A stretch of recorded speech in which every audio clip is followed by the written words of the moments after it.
जय श्री हरि विष्णु। राधे राधे दोस्तों, आप सभी का मेरे चैनल में बहुत बहुत स्वागत है। आज हम आपके लिए फिर से एक पौराणिक कथा लेकर आए हैं। बहुत ही कृष्ण भगवान की निराली कथा है कि भगवान कृष्ण अपने भक्तों का कैसी मनोकामना पूरी करते हैं, उनकी इच्छा को जान लेते हैं और उनकी हर इच्छा पूरी करते हैं। तो आइए इस कथा को पूरी सुनिए। एक लड़की थी जो कृष्ण जी की अनन्य भक्ति थी। बचपन से ही कृष्ण भगवान का भजन करती थी, भक्ति करती थी। भक्ति करते करते बड़ी हो गई। भगवान की कृपा से उसका विवाह भी श्री धाम वृंदावन में अच्छे घर में हो गया। विवाह होकर पहली बार वृंदावन गई। नई दुल्हन होने से कहीं नहीं जा सकी और मायके चली गई। एक दिन भी आया जब उसका पति उसे लेने उसके मायके आया। अपने पति के साथ फिर से वह वृंदावन पहुंच गई। पहुंचते पहुंचते उसे शाम हो गई। पति वृंदावन में यमुना किनारे रुककर कहने लगा, देखो शाम का समय है, मैं यमुना जी में स्नान करके आता हूँ। तुम इस पेड़ के नीचे बैठ जाओ और सामान की देख रेख करना। हम थोड़े ही समय में आ जाएंगे। यही सामने ही है। कुछ लगे तो मुझे आवाज़ दे देना। इतना कहकर पति चला गया और वह लड़की बैठ गई। लड़की ने एक लंबा घूंघट निकाल रखा था, क्योंकि गांव है, ससुराल है, और वहीं बैठ गई। मन ही मन विचार करने लगी कि देखो ठाकुर जी की कितनी कृपा है। उन्हें मैंने बचपन से भजा है और उनकी कृपा से मेरा विवाह भी श्रीधाम वृंदावन में हो गया। मैं इतने वर्षों से ठाकुर जी को मानती हूँ, परंतु अब तक उनसे कोई रिश्ता नहीं जोड़ा। फिर सोचने लगी कि ठाकुर जी की उम्र क्या होगी।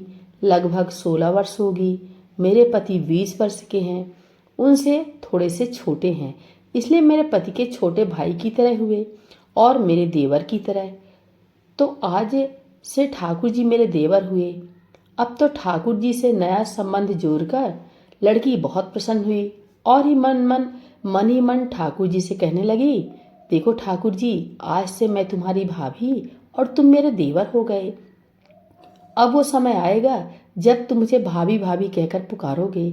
इतना ही सोच ही रही थी कि तभी एक 10 से 15 वर्ष का बालक आया और उस लड़की से बोला, भाभी भाभी। लड़की अचानक अपने भाव से बाहर आई और सोचने लगी कि वृंदावन में तो मैं नई हूँ, ये भाभी कहकर कौन बुला रहा है। नई थी इसलिए घूंघट उठाकर नहीं देखा कि गांव के किसी बड़े बूढ़े ने देख लिया तो बड़ी बदनामी होगी।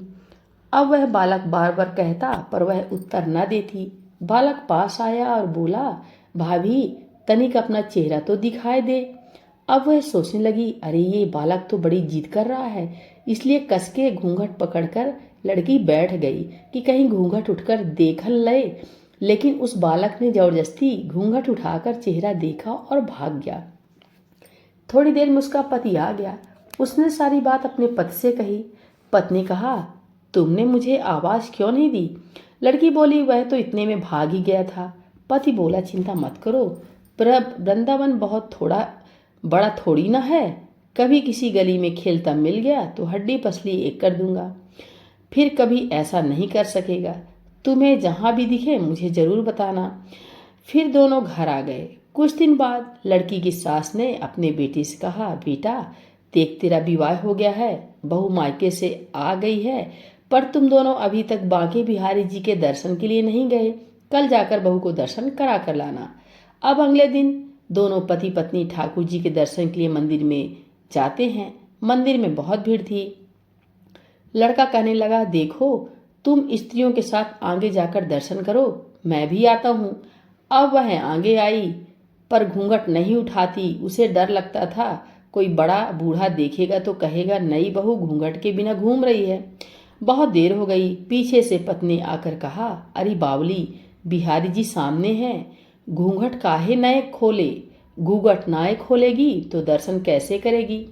अब उसने अपना घूंघट उठाया और जो बांके बिहारी जी को देखा तो बांकी बिहारी जी की जगह वही बालक मुस्कुराता हुआ दिखा।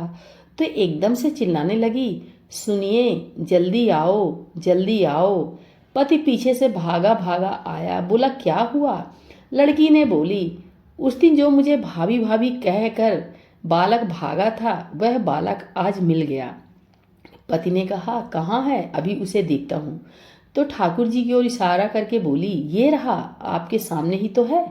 उसके पति ने जो देखा तो अवाक रह गया और बोला, तुम धन्य हो, वास्तव में तुम्हारे हृदय में सच्चा भाव ठाकुर जी के प्रति है। मैं इतने वर्षों से वृंदावन में हूँ, मुझे आज तक उनके दर्शन नहीं हुए, और तेरा भाव इतना उच्च है कि बिहारी जी के दर्शन तुम्हें हुए। तो भक्तों, बिहारी जी को जिस भाव से देखेंगे वो उसी भाव में प्रकट हो जाते हैं। तो दोस्तों, आज की कथा कैसी लगी? अच्छी लगी हो प्लीज़ लाइक, चैनल को सब्सक्राइब जरूर करिए। बोले बिहारी जी भगवान की जय, श्री कृष्ण भगवान की जय, राधा मैया की जय।